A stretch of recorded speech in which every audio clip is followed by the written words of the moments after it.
우리 오늘 YBS도 시편 말씀을 같이 함께 보려고 합니다. 우리 시편 1편, 2편 같이 함께 읽어 보겠습니다. 지난주에도 말씀 같이 나눈 것처럼 시편 1편부터 150편 꽤 긴 장수를 가지고 있는데요. 150편 중에 서론격이고 전체 흐름을 이해하기 위해서는 1편, 2편이 굉장히 중요한 본문이기도 합니다. 우리 조금 길지만은 시편 1편 우리 같이 함께 한 절씩 같이 교독하겠습니다. 제가 먼저 읽겠습니다. 복 있는 사람은 악인들의 꾀를 따르지 아니하며 죄인들의 길에 서지 아니하며 오만한 자들의 자리에 앉지 아니하고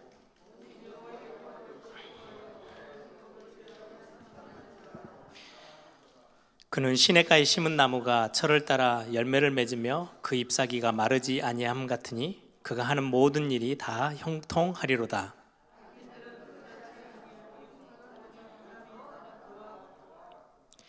그러므로 악인들은 심판을 견디지 못하며 죄인들이 의인들의 모임에 들지 못하리로다.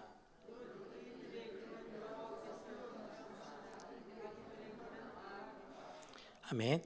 여기 이제 복 있는 사람의 특징이 2절 말씀처럼 오직 여호와의 율법을 즐거워하며 그의 율법을 주야로 묵상하는도다. 이제 그렇게 돼 있죠. 이 시편 2편 말씀 한 절씩 같이 교독합니다. 제가 먼저 읽습니다. 어찌하여 이방 나라들이 분노하며 민족들이 헛된 일을 꾸미는가?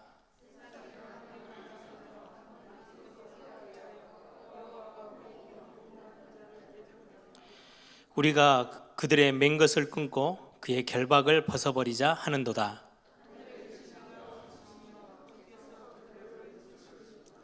그때 분을 바라며 진노하사 그들을 놀라게 하여 이르시기를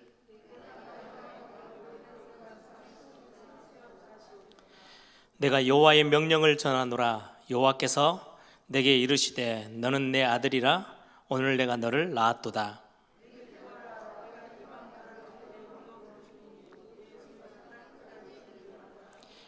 내가 철장으로 그들을 깨뜨리며 질그릇같이 부수리라 하시도다.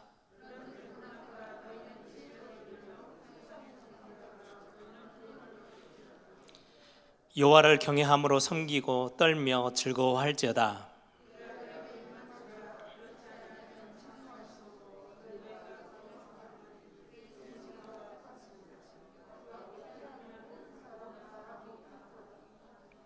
아멘.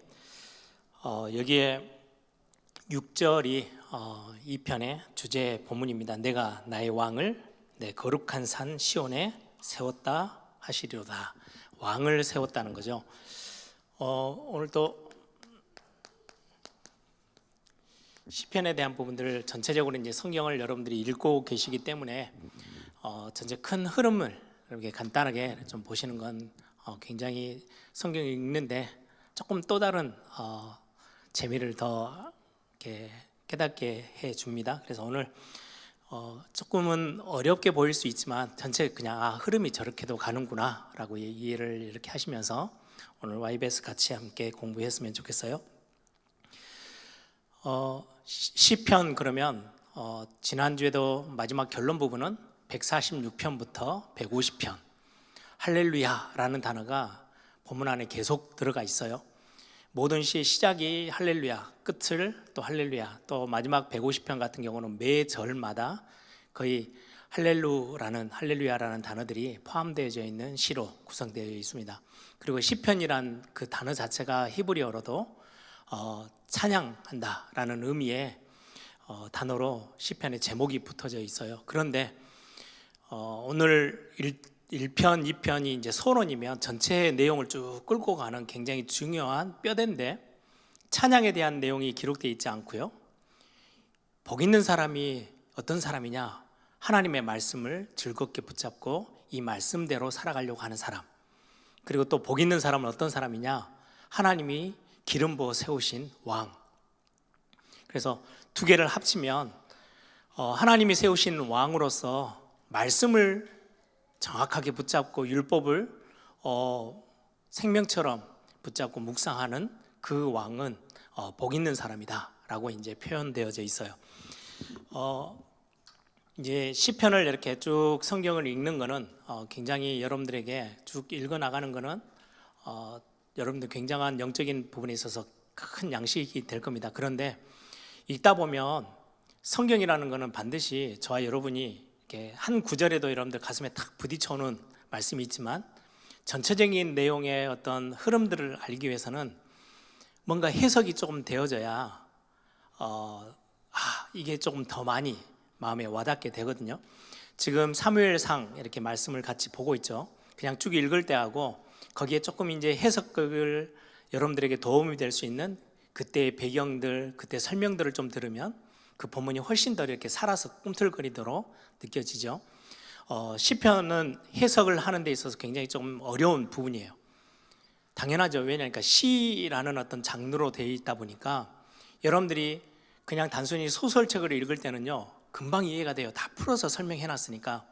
그런데 이게 시집을 읽으면 읽는 사람마다 조금씩 다 느낌이 다 달라요. 왜냐하니까 이게 압축적으로 되어 있는 함축적인 의미들을 많이 담고 있기 때문에 이걸 구체적으로 해석해내기가 참 쉽지 않는 게 시예요. 그러면 시가 지금 150편이나 쌓여 있다 보니까 그냥 한 편 한 편 하나하나가 굉장히 의미도 있지만 또 설교는 시편 전체를 가지고 다 할 수는 없잖아요. 한 본문을 뽑아서 그 안에 또 길다 보면 한 중심의 어떤 맥락을 뽑아가지고 본문을 가지고 설교하고 또 우리가 은혜 받고 이렇게 하기도 해요. 그래서 이 시편을 쭉 읽어 나감에 있어서 오늘 같이 함께 하는 부분들은 몰라도 되는 부분이지만 알면 훨씬 성경을 읽기에 굉장히 도움을 얻을 수 있고 또 우리가 성경을 읽다 보면 이게 무슨 말이지 할 때 큰 그림 숲을 전체를 보게 되면 해석하는 데도 많은 도움을 얻게 됩니다. 가장 먼저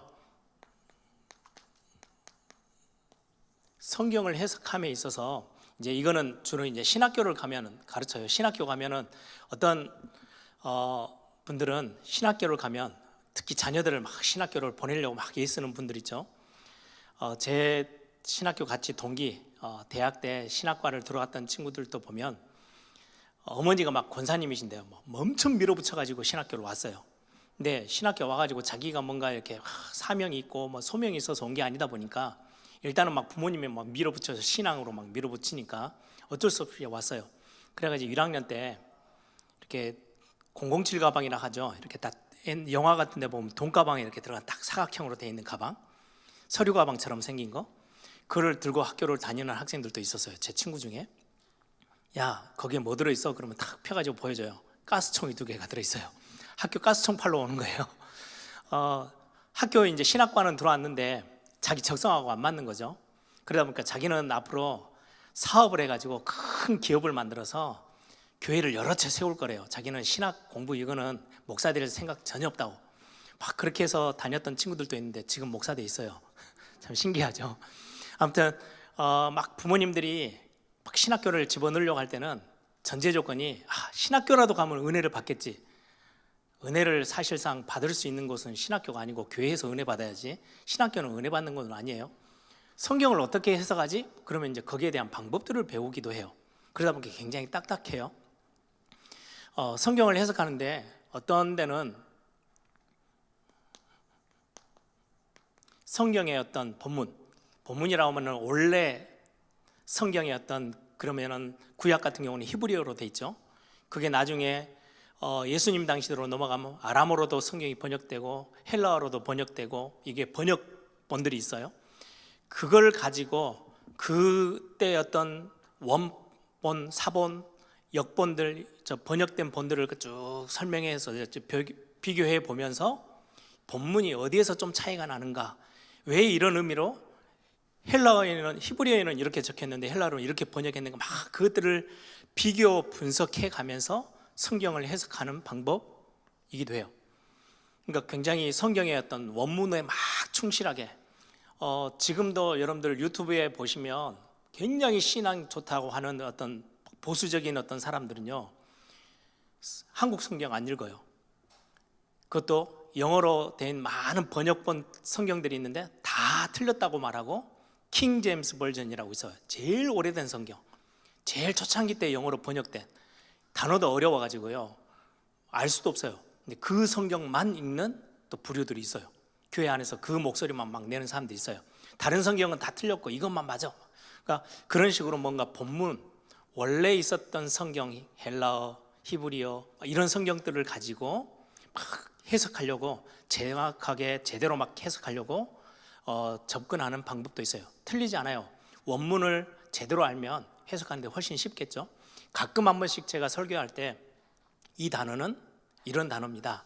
지난주에도 사무엘상에서 하나님을 여호와를 사모하다. 근데 이런 사모하다라는 단어는 히브리어에서 그냥 이렇게 사모하고 막 이게 아니고 막 애통하고 울고 부르짖고 이런 단어라고 해석해 드렸죠. 이제 그거는 다 건너뛰어서 많은 학자들이 이런 본문을 가지고 연구해 놓은 걸 가지고 간단하게 이렇게 그 본문을 이해하기 돕도록 해석하는 데 쓰이는 어떤 그런 방법이기도 해요. 또 하나의 방법은 많은 자료들을 활용하기도 해요. 예를 들면 시편 같은 경우는 한 사람이 쭉 처음부터 써내려간 성경은 아니에요. 모세가 지은 거, 솔로몬이 지은 거, 다윗이 지은 거, 고라자손이 지은 거 다 여러 개를 모아서 하나의 책으로 편찬을 했어요. 또 어떻게 보면 모세 오경이 있는데요. 그럼 모세 오경은 우리가 다 알잖아요. 모세가 지었다. 그런데 모세가 죽은 거를 기록해 줬어요. 모세 오경 안에. 아니 모세가 죽었는데 어떻게 성경을 기록해요? 그러면은 이게 어디에서 누군가는 모세가 쓴 글에다가 누군가가 글을 후대가 또 이렇게 삽입을 좀 넣겠다. 그럼 누구겠냐? 언제겠냐? 막 이런 거 막 따지면서 성경을, 그러면 여러 가지 보니까 마태복음, 마다가, 누가, 요한은 또 성경에 보면 비슷비슷한 내용들이 많아요. 어떤 자료들을 합쳐가지고 참고해서 이 글을 썼을까? 창의적으로 썼을까? 자료를 활용했을까? 막 이런 걸 따지는 게 주로 이제 신학교에서 이제 그걸 가르쳐요.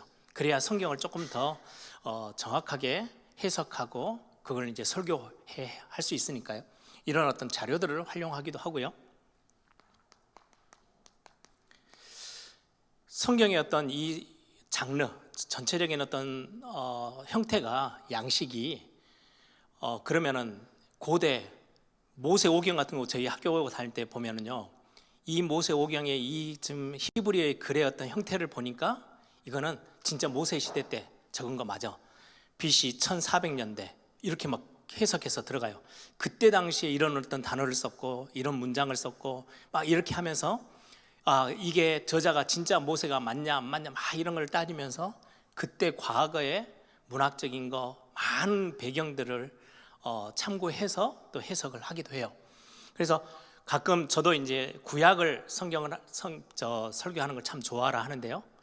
이런 부분들이 이제 굉장히 많은 부분 참고가 되어져야만 구약 성경은 올바르게 해석하고 그걸 설교화할 수 있겠죠. 그런데 요즘 최근 들어서는 저희도 신학교 때 교수님이 그렇게 가르쳐요. 이런 걸 쭉 하다가 이거 하려면 기본적으로 히브리어, 헬라어를 알아야 돼요. 근데 이게 우리가 쓰는 용어가 아니고 이미 히브리어 같은 건 죽은 용어잖아요. 말로 쓰는 데가 없어요. 그러다 보니까 너무 어려워요. 그러니까 이거는 뭐 신학을 공부하는 건지 히브리어를 공부하는 건지 헬라어를 공부하는 건지 너무 힘들어요. 막 머리 거의 막 머리가 깨질 것 같거든요. 그런데 저희 가르쳤던 교수님은 필요하지만 여기에 대한 많은 학자들이 연구해 놓은 자료들이 있으니까 그거 활용해. 굳이 머리도 안 좋은데 히브리어 외우려 하지 말고 그 히브리어를 다 분석해 놓은 책들을, 너희들이 학자 되려고 하는 게 아니라 목사 되려고 하고 교회에 목회하려고 하는 거면 거기에 너무 생명 걸지 마. 근데 더 중요한 거는 이게 하나의 성경책이에요. 제가 우리 이제 신학교를 가겠다고 하는 이제 전도사님들, 우리 교회도 전도사님들 있죠. 제가 제일 많이 부탁을 해요. 학교 가면 이런 것들을 많이 배울 건데 여기에 너무 푹 빠지지 마라. 학자가 되고 싶어서 박사학위를 받고 싶으면 이거 공부를 해야 된다. 그런데 그게 아니라면 성경책은 책 자체예요. 성경은 성경으로 해석하는 게 가장 어떻게 보면은 정확한 해석을 해낼 수 있어요. 우리가 막 이런 자료들을 잘 몰라도 성경 전체적인 흐름, 성경은 책으로 이미 구성돼서 하나님이 우리에게 주셨으면 성경을 가지고 성경을 정확하게 해석하고 보는 게 필요하지 않냐. 그래서 여기에 이제 붙어 있는 단어가 성경신학 뭐 이런 단어들이 붙었어요. 저희 교수님도 이것 공부를 훨씬, 그래서 성경을 좀 많이 읽고, 그리고 성경 전체, 시편이면 시편 전체의 흐름 속에 우리가 어떤 눈을 가지고 시편을 읽어야 되는지를 성경 안에서 찾는 것을 굉장히 우리에게 많이 가르쳐 주셨어요. 그래서 오늘 그런 부분으로 이런 이야기를 하려고 하는 게 아니고 이런 부분을 가지고 같이 오늘 시편을 좀 같이 보려고 합니다. 그러면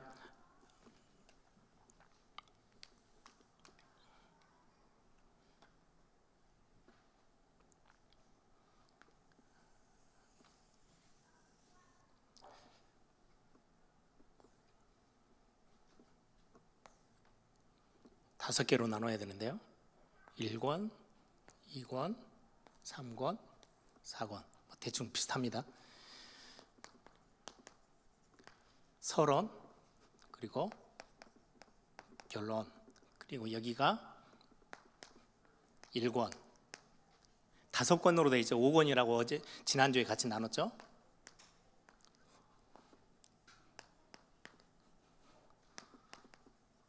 권, 그래요.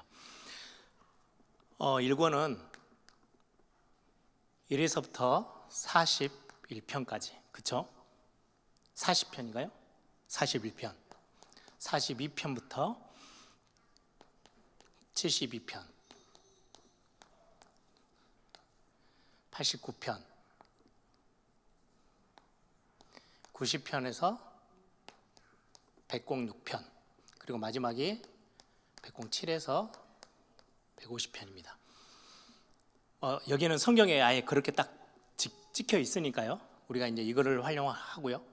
일단은 성경이 어떤 누군가가 편집을 해서 시들을 다 모아서 한 권의 시편이라는 책을 한 권을 딱 냈어요.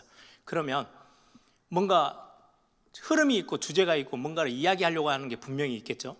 사무엘상 하는 사사시대를 어떻게 해서 잘 넘어서서, 그리고는 하나님이 원하시는 왕국을 향하여서, 왕국은 지금으로 말하면 교회예요.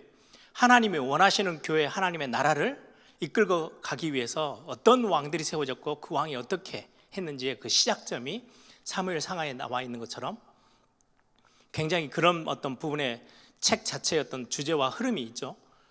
여러분들이 뭔가 책 한 권을 쓴다, 편지를 쓴다, 여기도 흐름이 있고 주제가 있어요. 시작점에 인사말도 있으면 결론을 뭘 말하고 싶었는지, 그리고 그러면 전체적인 흐름, 우리가 국어 시간에 막 국어책을 막 어떤 지문을 읽고 하는 이유도 시편이라는 책 한 권이 있는데 이거를 편집해서 지금 책 한 권을 만든 사람이 뭘 이야기를 하려고 하지? 라고 하는 거를 지금 이렇게 쭉 펼쳐놓고 1, 2, 3, 4, 5권으로 나눠놨어요.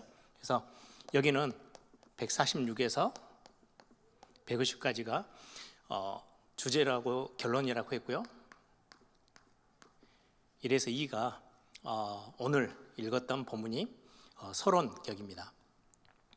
그러면 이제 서론을 한번 같이 볼게요. 이 지금 시편이 기록되어져 있는 책으로 이렇게 딱 만들어져서 많은 이스라엘 백성들이 읽을 수 있게 됐던 그 시기가 언제냐고 지난주에 같이 나눴냐니까요.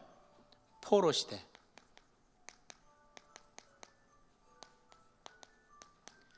포로 시대 이후예요.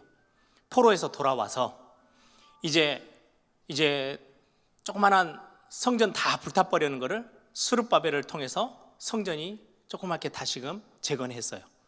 그리고 느헤미야 시대 때 다시금 성벽도 다시금 다 쌌어요. 이제 그런 어떤 시대예요. 그리고는 그 이후에 사람들에게 보라고 시를 편집해서 지금 시편이라는 책을 딱 내놓았거든요. 이런 어떤 배경을 두고 여러분들이 이걸 생각을 한번 하시면, 복 있는 사람은 이라고 하면서 1편의 주제는요, 율법이에요. 하나님의 법, 율법을 죄하러 묵상하는 자. 하나님이 세우신 복 있는 사람의 특징은 율법을 놓치지 않는 거예요. 또 하나는 이 편에서 보면 복 있는 사람은 구체적으로 하나님이 세우신 왕을 의미해요. 그래서 이 두 개가 굉장히 중요하게 연결되어져 있어요. 이게 전체로 쭉 흘러가는데 굉장히 중요한 주제 역할을 합니다.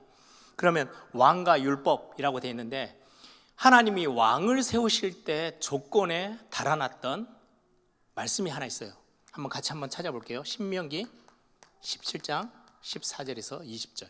한번 우리 성경 이 본문만 한번 더 찾아볼까요?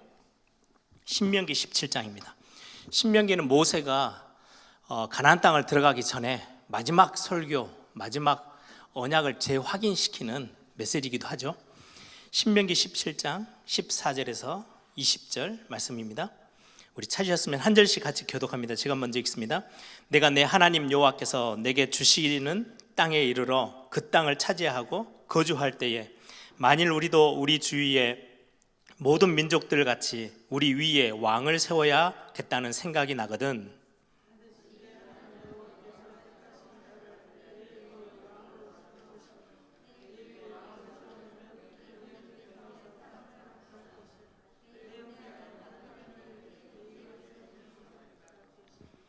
(16절에) 그는 병마는 아픈 게 아니고요, 말을 말해요.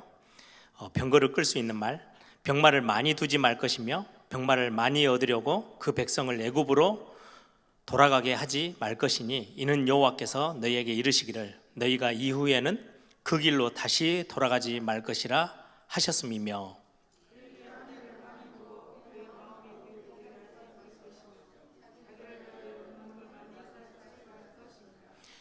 그가 왕위에 오르거든 이 율법서의 등사본을 레위 사람 제사장 앞에서 책에 기록하여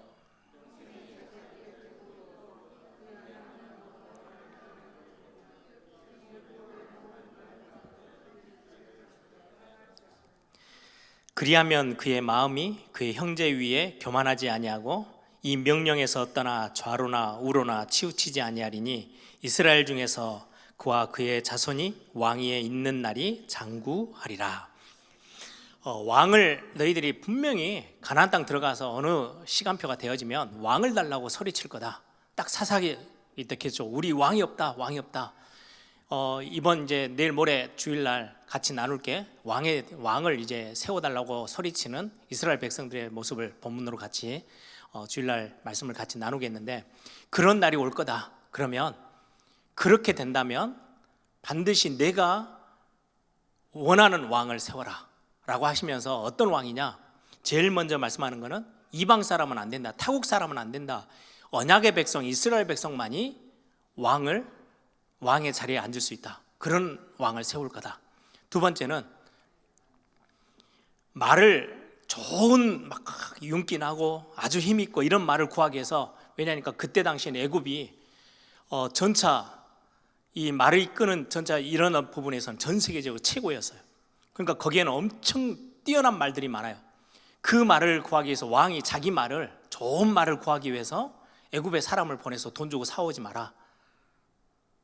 하나님이 지금 너희들을 애굽 땅에서 불러내서 다시는 그리로 다시금 돌아가게 안 하려고 하는 거다, 이렇게 설명을 해요. 그리고는 아내를 많이 두지 마라. 그리고 은과 금을 막 쌓지 마라. 왕이 되려면 그렇게 해야 돼. 그런데 여러분, 이거에 정반대로 갔던 왕이 딱 한 사람이 기억이 나죠? 솔로몬. 은금도 엄청 많았고요. 아내가 후궁 해가지고 1000명.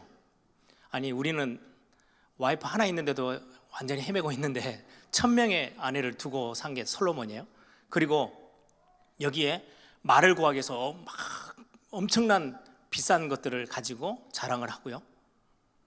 이렇게 하나님이 원했던 왕의, 처음에는 참 지혜를 구하고 은금보다 뭔가 하나님이 원하는 것들 따라가는 것처럼 가더니 나중에는 완전히 딴 길로 가버렸던, 그래서 결국은 나라가 흔들리고 반으로 쪼개지는 그런 일들이 생겨났죠. 그러면서 오늘 18절부터 뒷부분은요, 굉장히 중요한 부분이에요. 왕이 반드시 해야 되는 거, 자나깨나 옆에 말씀을 둬야 돼. 하나님의 율법서를 다시금 등사본으로 만들어서 항상 옆에 끼고 있어야 된대요. 그래야만 뭐가 안 되냐니까요. 애굽이라는 나라 같은 경우는 왕이 뭐 해요? 피라밋이죠. 인도는 아직도 이런 어떤 계급 사회예요. 여위에 있는 사람들이 모든 재산을 다 갖고 있어요. 여기는요 완전히 노동자예요. 보통 대부분의 왕이 나라를 다스리는 나라들은 다 이렇게 생겼어요. 왕이 제일 위에서요 다 다스려요. 모든 은근보화를 다 갖고 있어요. 그런데 하나님이 왕이셨을 때 가나안 정복할 때는 어땠어요? 12지파에게 레위지파만 빼놓고는 땅을 다 분배해서 다 갖도록, 위에 몇 사람만 가지고 있는 게 아니고요 다 분배했어요. 그리고는 이렇게 누군가는 시달리지 않도록, 시대가 지나가다 보면 누군가 나는 너무 낭비하고 살다 보니까 내 재산을 다 잃어버렸어. 그러면은 다른 사람에게 빚을 져야 되잖아요. 뭐 담보로 잡혀놓고 빚을 내요. 그러다 보면 빚이 쌓이고 보면 갚을 수가 없어. 그럼 결국은 노예로 가고 종으로 또 가는 거예요. 그런데 하나님의 방법에는요 희년, 이게 50년 정도 돼서 계속 종로로 다느냐? 아니요, 그때 되면 다시금 다 돌려줘요. 다시금 원래 땅 주인에게 다 돌려주게끔. 그래서 다시금 또다시 평등하게 또 만들어요. 이게 하나님이 왕으로 계시는 하나님의 나라는 절대로 이런 구조가 되지 않도록 자꾸 그래서 내가 왕을 세우면, 너희들이 왕을 세워달라고 해서 세울 때는 이런 그림을 갖고 있는 왕은 절대 안 돼. 왕이 자기 재산을 부리기 위해서 막 좋은 말, 막 아내 막 많고 다 빼앗아서 자기가 갖고 있고 은금으로 막 채우고 이런 거는 안 돼. 그런 왕을 나는 절대로 싫어해. 이런 어떤 하나님의 말씀이기도 했어요. 그런 부분에 보면 왕과 율법은요 뗄래야 뗄 수가 없어요. 하나님이 인간을 왕으로 세운다 했을 때는 반드시 하나님의 말씀에 가까이 있는 왕을 세워나가는 거, 그게 하나님이 원하시는 거였어요. 이제 이런 어떤 그림을 가지고 1권을 딱 들어보면 여기에서의 특징은 1, 2, 3권은요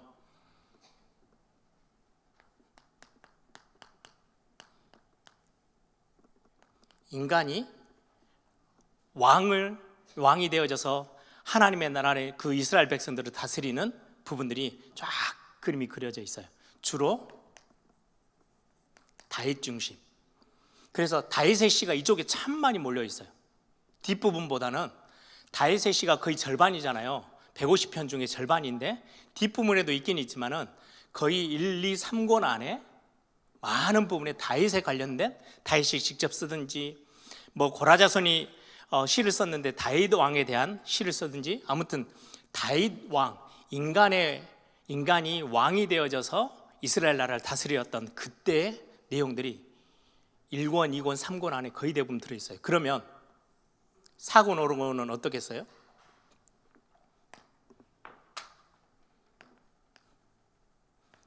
하나님이 왕으로 계시는 거예요. 그 왕을 마음껏 찬양하는 거. 그래서 이쪽에는 굉장히 중요한 찬양의 내용들이 많이 담겨져 있어요. 그러면 이 흐름들을 간단하게만 좀 설명을 해드릴게요. 1권은 여기에서 다윗이 왕권을 탁 쥐고 있는 그 내용들이 굉장히 많이 기록되어져 있어요. 근데 이 왕을 표현한 데 1권의 어떤 핵심적인 부분은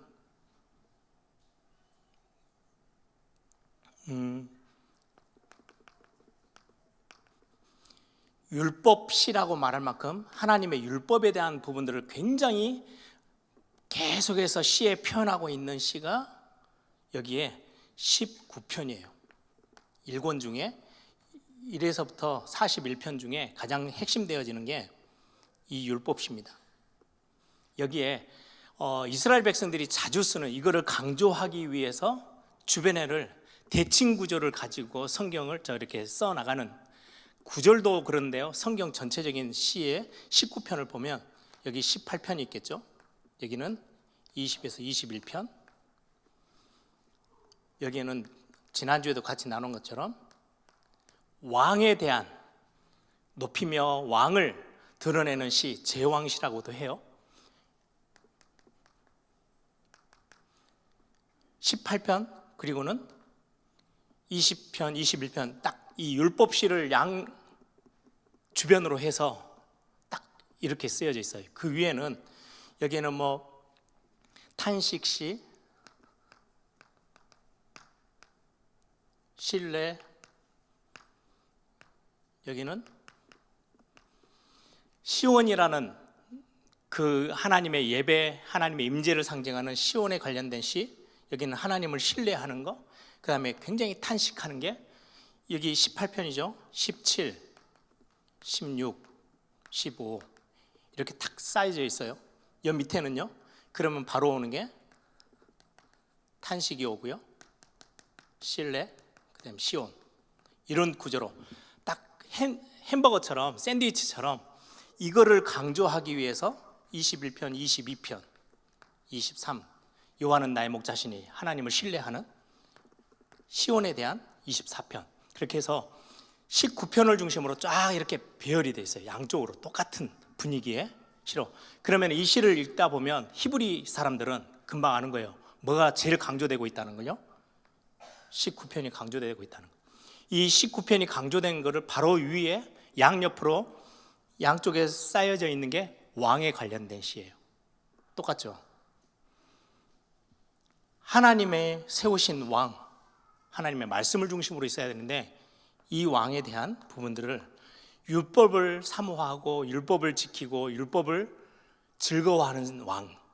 그래서 열왕기 역대 이 내용들을 보시면 철저히 하나님의 율법을 중요하게 생각했던 왕들을 하나님이 기뻐하시고 율법과 전혀 상관없이 우상 숭배로 가던 왕들을 하나님은 굉장히 거부하고 하나님이 야단을 많이 치셨던 내용들을 우리는 성경을 통해서 확인하죠. 그래서 다윗 왕의 어떤 특징이 이렇게 하나님의 말씀을 굉장히 사모하고 하나님의 말씀을 드러내 보이기 위한 그런 왕이었음을 표현돼요. 그런데 이곤으로 딱 왔을 때는 인간이 왕인데 다윗 왕이 큰 실패를 해요. 그리고는 결국은 나중에 굉장히 멸망 쪽으로 가는 실패와 함께, 그래서 72편이 마지막 이곤의 마지막 시편인데요. 72편은 여러분들 한번 봐보세요. 솔로몬 시예요. 한번 여러분들 시편 72편을 한번 빠르게 한번 찾아보세요.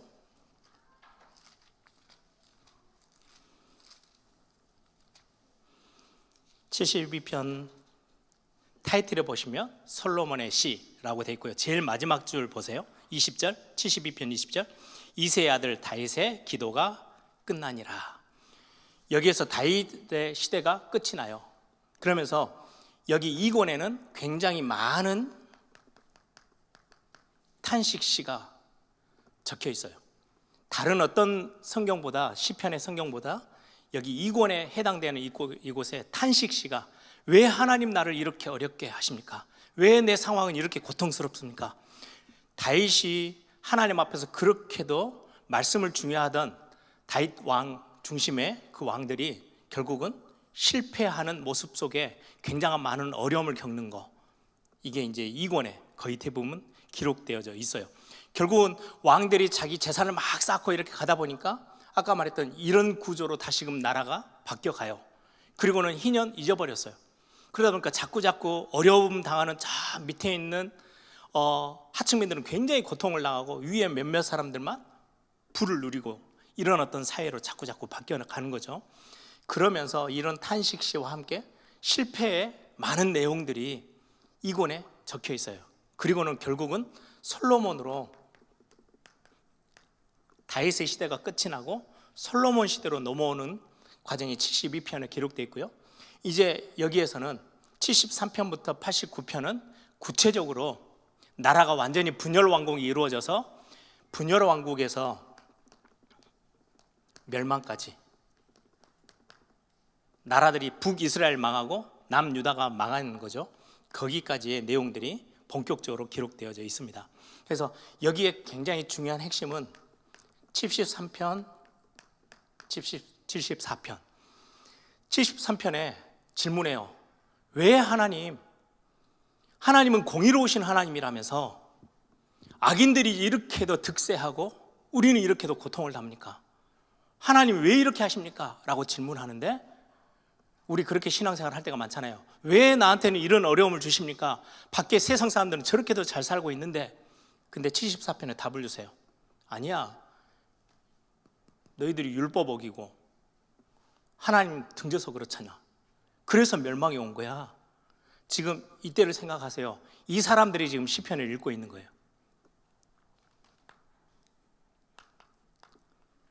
78편, 79편 똑같아요. 많은 어려움들, 광야에서 어렵던 이스라엘 백성들이 결국은 많은 축복을 받았음에도 불구하고 율법을 놓쳐버려요. 그리고 나서는 멸망이 와요. 88편, 89편에도 똑같은 질문. 이건 이제 개인적으로 나에게 왜 이렇게, 여기는 하나님의 공의에 대해서 질문을 던졌다면 하나님은 왜 나에게 이런 어려움이 계속됩니까? 하나님 책임 아닙니까? 라고 했을 때 아니야, 너희들이 말씀을, 율법을 놓쳐서 그렇지 않냐. 그래서 멸망이 와서 남유다가 멸망하고 이 나라가 지금 이렇게 어려움 당했던 거, 포로로 잡혀가게 됐던 이유가 말씀과 연관돼 있어. 이게 시편 1편에 대한 하나님의 말씀에 대해서 놓쳐버리니까. 그래서 지난주 말씀처럼 교회가 교회다운 역할을 하려면 반드시 말씀이 살아 움직여야 돼요. 행정도 아니고 전략도 아니에요. 이 내용이 굉장히 중요하게 기록되어서 결국은 어떻게 돼요? 다윗 왕을 하나님이 세우시면서 약속했어요. 다윗의 왕위는 내가 영원토록 지켜낼 거야 라고 했는데, 포로에서 돌아와서 보니까요, 왕이 없어요. 시드기야 왕 눈 뽑히고 쇠사슬에 매여서 바벨론까지 끌려가서 거기서 죽었어요. 그리고는 그 이후로는 왕이 없어요. 포로 때 돌아왔어요. 성전도 조그맣게 회복했어요. 나라도 이제 조금 회복했어요. 그런데 뭐만 없어요? 왕만 없어요. 지금 포로 시대 이후에 이 시편을 읽는 사람들이, 그래 우리에겐 다윗 왕이 있었는데 결국은 그도 어느 정도 실패하고 나라가 점점 멸망 쪽으로 가다가 결국은 나라가 반으로 쪼개지고 결국은 아수르와 바벨론에 완전히 망해버렸던 그 이유는 하나님의 말씀을 놓쳐서, 제대로 된 왕, 하나님이 원하시는 왕이 없어서. 그런데 우리에게는 지금 눈에 보이는 왕이 없어요. 그러면 시편을 읽는 이 사람들에게는 뭘 지금 설명하는 거예요? 하나님이 너희들의 왕이셨잖아. 지금도 너희들을 다스리시는 분은 하나님이셔 라는 것을 4권에서 5권에서 굉장히 강조하고 있어요. 그래서 모세의 시가 기록되죠. 광야에서도 왕이 없었어, 그 말이에요. 90편에서 4권이 시작되어져요. 모세의 이야기를 끄집어내면서 광야 시절에 왕이 있었냐? 없었어. 그런데 거기서 완벽하게 인도하셨어. 누가? 너희들의 진짜 왕이신 하나님이. 눈동자같이 보호하셨던 그 하나님이 계셨지 않냐? 그분이 너희들의 왕이었어. 지금도 마찬가지야 라는 메시지예요. 그러면서 여기 93편에서요 100편까지는 계속해서 하나님이 왕 되심을 계속해서 선포하는 여호와 통치 시대를 강조하는 시들이 본격적으로 등장해요. 하나님이 우리의 진짜 왕이셔, 하나님이 왕 되심을 막 강조합니다. 모세 시대 때는 인간의 왕은 없었어. 그러나 너희들이 완전 보호되어져서 가나안 땅까지 차지하게 됐던 그 어마어마한 비밀에 가장 위에는 누가 계셨어? 하나님이 계셨어. 하나님 너희들이 왕이야 라는 걸 지금 강조하는 게 4권이에요. 그러면서 시편에서 제일 긴 성경이 장이 시편 119편이죠. 여기는 여러분들 알다시피 율법에 대한 이야기로 가득 차 있어요. 그리고는 118, 122호로 똑같아요. 앞에 있는 부분처럼 샌드위치처럼 여기는 왕에 대한 거, 여기도 왕에 대한 시들이 기록되어져 있어요. 뭘 강조하는 거예요? 하나님이 세우신 왕, 하나님이 왕이신데 결국은 이 왕은 다윗의 왕위가 영원하다고 말씀했는데 인간의 왕은 실패하고 끝났어요. 그런데 하나님이 그걸로 멈췄냐? 아니야. 내가 기름 부어 세우는 왕은 영원할 거야. 내가 왕이고 결국은 신약 시대로 넘어가면서는 그리스도께서 만왕의 왕으로 우리에게 참으로 임하셔서 우리의 모든 삶을 다스리시고 인도하실 거야 라는 굉장한 메시아 메시지에 대한 중심을 담아서 설명하고, 그것 때문에 엄청난 찬양을 부르고 이 시편은 끝을 내요. 그래서 전체적인 흐름에 보시면 결국은 그리스도를 향해서 성경은 계속해서 설명해 가요. 결국은 인간의 왕, 구약에 있었던 왕, 선지자, 제사장 다 인간은 다 실패했어요. 그런데 진짜 제사장, 진짜 선지자, 진짜 왕은 완전한 그리스도로서 우리에게 모든 회복을 가져다 줄 것이다 라는 것을 메시지로 담아서 전달하고 있는 시가 시편입니다. 그래서 이런 전체적인 것들을 보면서 시편 하나를 가지고도 설명하고 설교하고 은혜받고 위로받고 하지만 전체 큰 흐름에서 가는 것은 이런 어떤 큰 그림도 있다라고 생각하시고, 여러분들이 시편을 이렇게 조금 이렇게 읽으시면 훨씬 그런 어떤 눈으로 보시면 훨씬 더 재미있게 시편을 이해하고 해석하면서 읽으실 수 있을 겁니다. 그래서 시편의 서론에 나와 있는 하나님이 기름 부어 세우신 왕, 결국은 그리스도를 상징해요. 그래서 곳곳에 그리스도에 대한 어떤 예언적인 메시지가 굉장히 많이 담겨져 있고요. 그 하나님의 기름 부어 세우신 왕은 철저히 하나님 말씀 중심. 그래서 신약 성경 예수님이 철저히 말씀을 이루시기 위해서, 예언된 말씀을 이루시기 위해서 그대로 순종하는 모습들. 그래서 우리 하나님의 백성들은 우리가 말씀이 중심되어져서 사는 게 우리 신앙생활에 있어서 굉장히 중요하고 가장 중요한 부분이라는 것을 우리에게 시편 전체를 통해서 우리에게 알려주고 있는 흐름입니다. 그래서 이 포로 시대 이후에 왕도 끝나버렸고 없고 우리에는 아무것도 없다라고 생각하는 하나님의 백성들 앞에, 아니야, 하나님이 참 왕이 되셔. 그 왕이 결국은 우리 모든 죄와 저주와 사단의 권세에서 우리를 완전히 해결하시고 우리를 구원하시는 그리스도로 우리에게 다시금 나타나심을 성경 전체를 통해서 우리에게 보여주는 게 성경의 흐름입니다. 여러분들이 시편을 보시면서 조금 이렇게도 성경을 보는 흐름들이 있구나라고 이해하시면서 읽으시면 이 1권, 2권, 4권, 3, 4, 5권까지의 어떤 주제들을 조금 보시면서 성경을 보시면 훨씬 더 재미있게 시편을 좀 읽으실 수 있을 겁니다. 우리 한번 다 같이 한번 기도하십시다.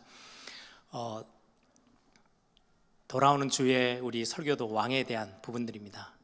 우리 인생의 참된 왕, 하나님이 우리의 왕이 되시고 그리스도가 우리의 참된 왕이신데 우린 자꾸 내가 주인으로 살아가면서 실패를 맛보죠. 하나님, 정말 시편을 읽으면서 우리가 하나님의 말씀이 얼마나 중요하며 또 정말 우리 인생의 진짜 왕을 붙잡고 의지하는 게 얼마나 소중한지를 우리가 말씀을 통해서 확인하며 그것 때문에 다시금 회복되어지고 치유되어지는 귀한 성경 읽기 시간이 될 수 있도록 우리 이 시간에 다 같이 한번 통성을 함께 기도하겠습니다. 살아계신 아버지 하나님 감사합니다.